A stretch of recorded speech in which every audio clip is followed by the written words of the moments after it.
오늘의 사연 시작합니다. 저는 결혼 5년 차 30대 주부예요. 아이는 없습니다.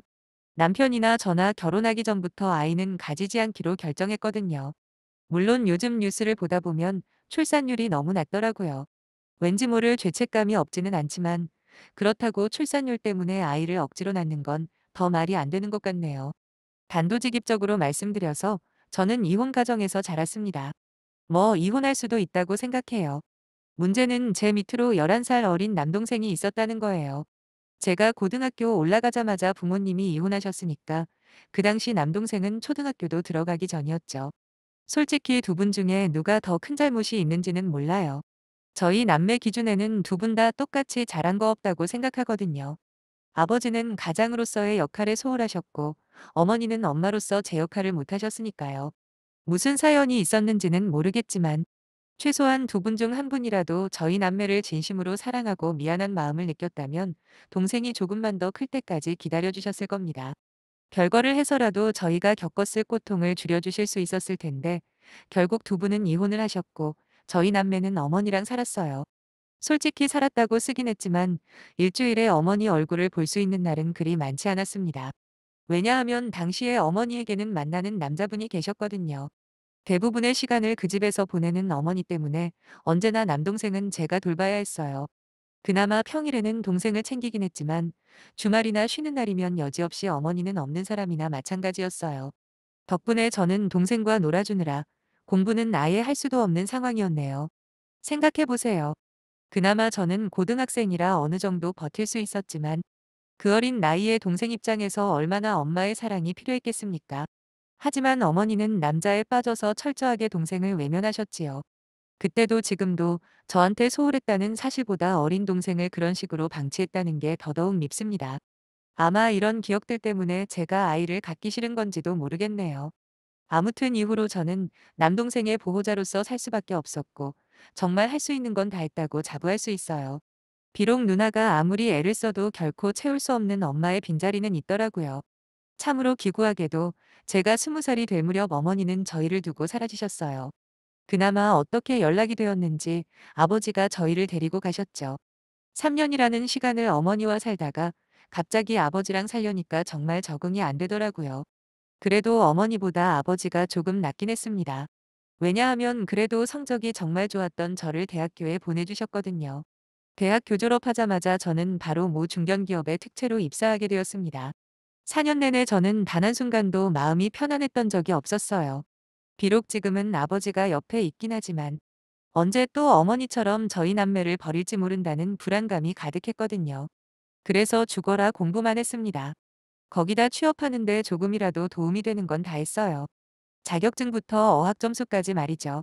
덕분에 공백 없이 바로 일을 할 수 있었고 그때부터 경제적으로 숨통이 트이더라고요. 그동안은 돈을 받아서 쓰는 입장이라 남동생한테 뭐 하나 제대로 해준 게 없어서 너무 미안했어요. 그래서 돈을 벌자마자 제일 먼저 한 일은 바로 동생을 학원에 보내는 일이었습니다. 아버지 눈치가 보여 동생 학원 한 번 못 보낸 게 너무 가슴이 아팠던 거죠.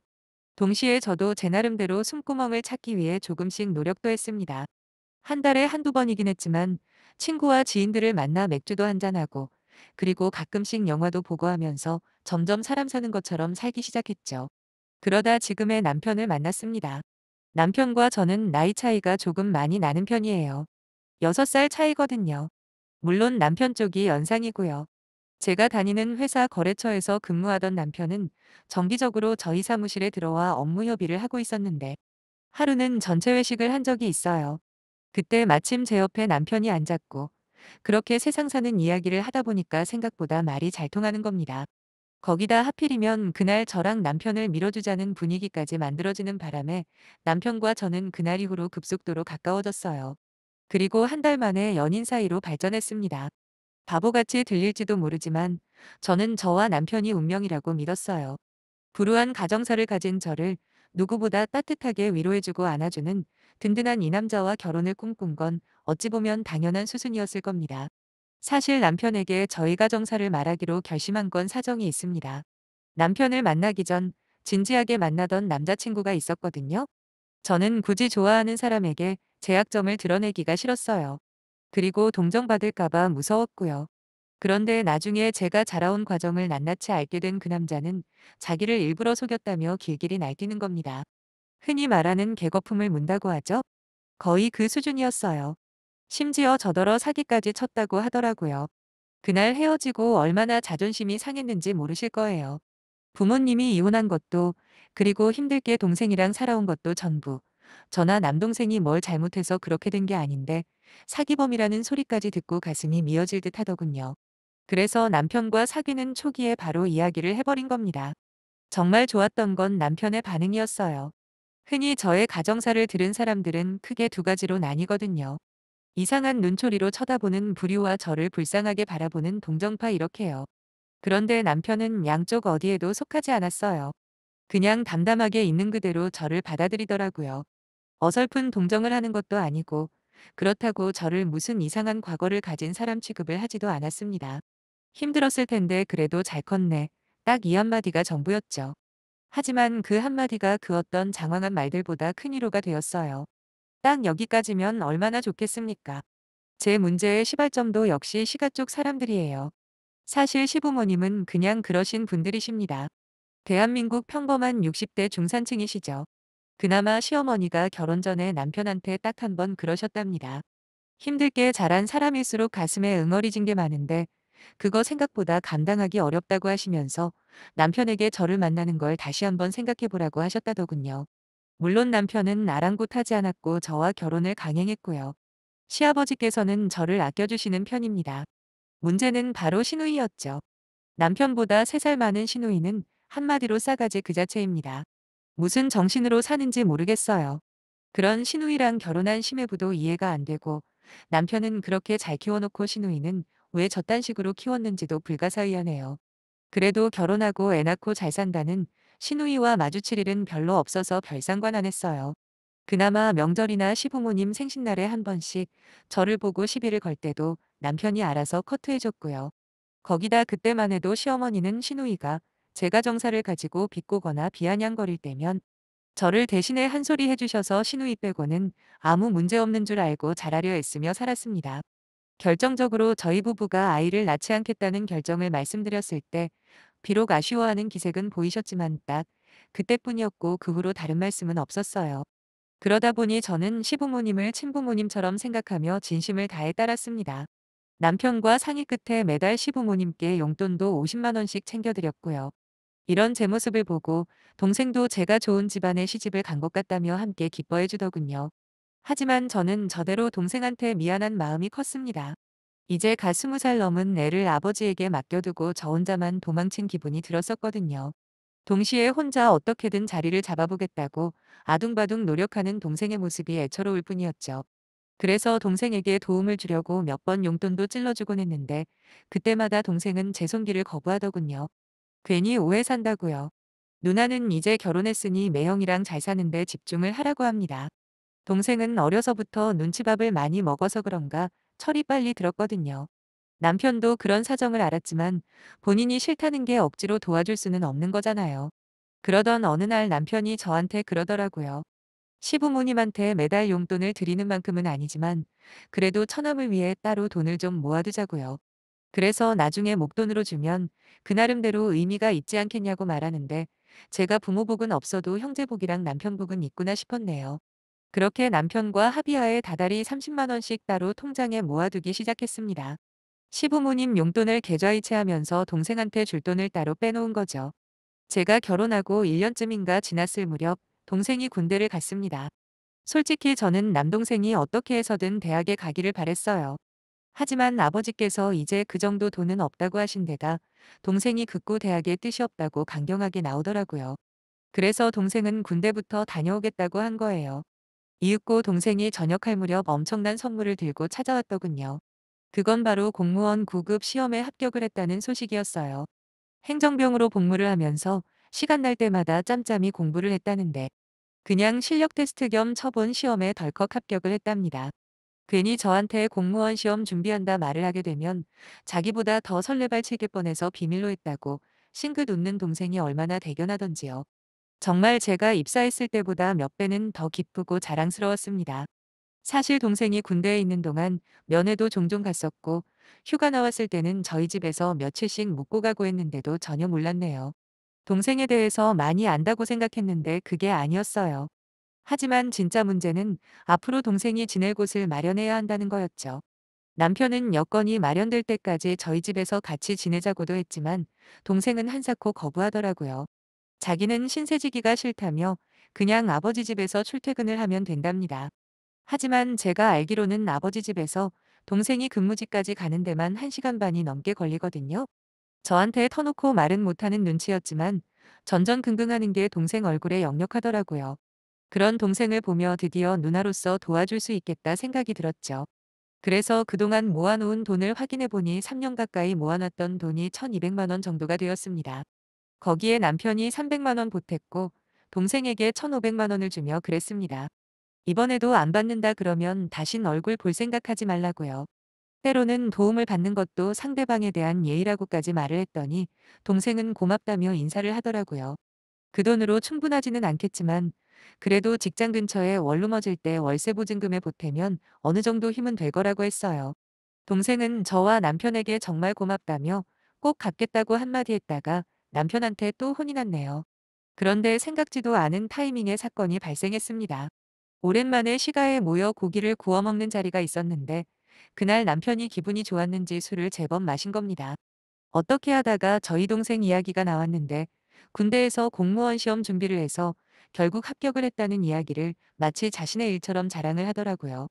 그쯤에서 멈췄으면 좋았을 테대 남편이 동생에게 월세 보증금을 도와준 일까지 이야기를 해버린 거죠. 솔직히 듣는 순간에는 뭐 딱히 아차 싶거나 그러지는 않았어요. 왜냐하면 떳떳했으니까요. 제가 시부모님께 아무것도 안 해드리고 동생만 챙긴 거면 모르겠는데 그건 아니잖아요. 그런데 갑자기 시누이 표정이 굳는 게 보이더군요. 그렇게 그날은 넘어갔는데 며칠 후 시누이한테 전화가 오는 겁니다. 때마침 남편도 옆에 있었는데 제가 전화를 받자마자 시누이가 앙칼진 소리를 내면서 따지기 시작하더군요. 저보고 그러는 거 아니랍니다. 어떻게 1500만 원이나 되는 큰돈을 시부모님께 상의도 안 하고 동생한테 줘버릴 수 있냐고 막 화를 내대요. 그러면서 동생한테는 그렇게 퍼주면서 시조카 생각은 하나도 안 나더냐라고 뜬금없이 자기 딸 이야기를 하길래 처음에는 무슨 소리인가 했습니다. 일찍 결혼한 신우에게 딸이 하나 있는데 지금 중학생인 걸로 알아요. 솔직히 신우랑 저랑 사이가 별로 안 좋아서 명절이나 돼야 얼굴 한번 볼까 말까 해요. 그런데 그 조카 아이를 들먹이면서 안 그래도 요즘 사교육 시키느라 등골이 휜다고 저더러 시조카 과외비를 내놓으라는 게 아니겠어요? 정말 어이가 없었습니다. 그때 마침 옆에 있는 남편이 저의 굳은 얼굴을 보더니 스피커폰으로 바꾸라더군요. 그래서 곧바로 스피커폰으로 바꿨습니다. 신우는 한창 자기가 서운한 걸 이야기하고 있었는데 그때 남편이 버럭 소리를 질렀습니다. 지금 무슨 헛소리를 그렇게 정성스럽게 하냐고 말이에요. 누나 딸 과외비를 왜 우리한테 찾냐고 능력 안 되면 안 시키면 되는 거지. 괜히 시비 걸지 말고 전화 끊으라고 그랬거든요. 근데 갑자기 시누이가 잠깐만 기다리라는 겁니다. 이내 시어머니 목소리가 들려오더군요. 그랬습니다. 같이 있었던 거예요. 순간 너무 당황스러웠습니다. 남편도 잠시 멈칫했고요. 어머님은 남편한테 너도 그러는 거 아니라고 누나가 충분히 할 수 있는 말을 한 거랍니다. 솔직히 돈 달라고 생떼 쓰는 시누이보다 그런 시누이를 편드는 시어머니가 더 서운하게 느껴지더라고요. 이래서 팔은 안으로 굽는 거구나 싶었네요. 어머님은 계속해서 모르면 몰랐지. 1500만 원이 누구 집 개 이름도 아니지 않냐. 니들은 애도 안 가질 텐데 미래를 보고 투자한다 생각하고 시조카 과외비 좀 지원하라고 하시더라고요. 남편이 뭐라 말하려 할 때 제가 말렸어요. 그리고 말씀드렸습니다. 알겠다고요. 그랬더니 반색을 하시는 어머님에게 그랬죠. 대신 앞으로 용돈 안 보낼 거라고 제가 동생한테 준 돈이 어떤 돈이었는지 설명을 해드렸어요. 시부모님께 용돈 보내드릴 때마다 매달 30만 원씩 모아온 돈이라고요. 어머님이 이렇게 치사하게 나올 걸 알았다면 괜히 20만 원 까갔네요 라고 했습니다. 그런 사정으로 모은 당당하고 떳떳한 돈이니까 그걸로 뭐라 할 생각 말라고 하면서 이제부터는 시누이한테 매달 50만 원 보내줄 테니까 그 돈으로 과외를 시키던 말던 알아서 하라고 말씀드렸더니 둘 다 아무 말도 안 하더군요. 거기에 마지막으로 쐐기를 박았어요. 저랑 남편 둘 다 맞벌이고 나름 아끼고 아껴서 시부모님한테 용돈도 드리고 또 제 동생도 도와준 건데 이런 식으로 나오시니 너무 서운하다고 말씀드렸습니다. 그래서 당분간 오라고 하셔도 안 갈 거라고요. 남편도 옆에서 자기도 그렇게 할 거라고 동조를 해주더라고요. 시누이는 뭐라고 궁시렁궁시렁 거렸는데 무슨 말인지 알아들을 수가 없었고 시어머니는 아무 말씀 없으셨어요. 그나마 양심이 있으시다면 그게 당연한 반응 아닐까요? 그러더니 슬그머니 전화를 끊으시더군요. 남편은 제 손을 잡아주며 미안하다고 사과를 하는데 갑자기 눈물이 쏟아지는 겁니다. 딱히 화가 났거나 열받아서 울었던 건 아니고 그냥 서러웠어요. 저딴 개차반 같은 시누이도 엄마라고 저렇게 편들어주는데 나는 뭔가 싶어서요. 빚을 낸 것도 아니고 내가 열심히 일해서 번 돈 조금씩 모아 동생 도와준 건데 그걸 가지고 이렇게 무슨 도둑질한 사람 취급을 당하니까 할 말이 없더라고요. 물론 남편이 든든하게 제 편이 되어주긴 하지만 어쨌든 그 순간에는 다 필요 없게 느껴졌네요. 그래서 며칠 휴가 내고 혼자서 훌쩍 여행을 좀 다녀왔습니다. 그리고 오늘 돌아와서 남편과 둘이서 한잔하고 이렇게 글을 쓰는 거고요. 남편은 저를 달래려고 그러는지 앞으로 시부모님 드리는 용돈을 확 줄이자고 오바를 하는데 그건 아닌 것 같고요. 비록 실수는 하셨지만 지금까지 저한테 잘해주신 게 훨씬 많은데 어떻게 그럴 수가 있겠어요. 단지 시누이는 좀 생각해 보려고요. 한두 번도 아니고 저를 우습게 보는 건 참을 수 있는데 제 동생까지 후려치는 건 아닌 것 같아요. 그래서 시누이와는 안 보고 살 겁니다. 남편도 그렇게 하라 했고요. 지금까지 참아준 것만 해도 제 인내심은 이미 한계거든요. 앞으로 또 한 번만 이런 일 생기면 그때는 말로 안 끝내려고요. 시부모님까지 등 돌리는 한이 있더라도 반드시 버릇 제대로 고쳐줄 겁니다. 물론 이미 한 번 먹인 건 속 시원하지만요. 시간이 좀 흐르면 괜찮아질 거라 생각하고 오늘은 이만 사연을 줄일까 합니다. 힘내라고 토닥토닥 한번 해주시면 감사하겠습니다.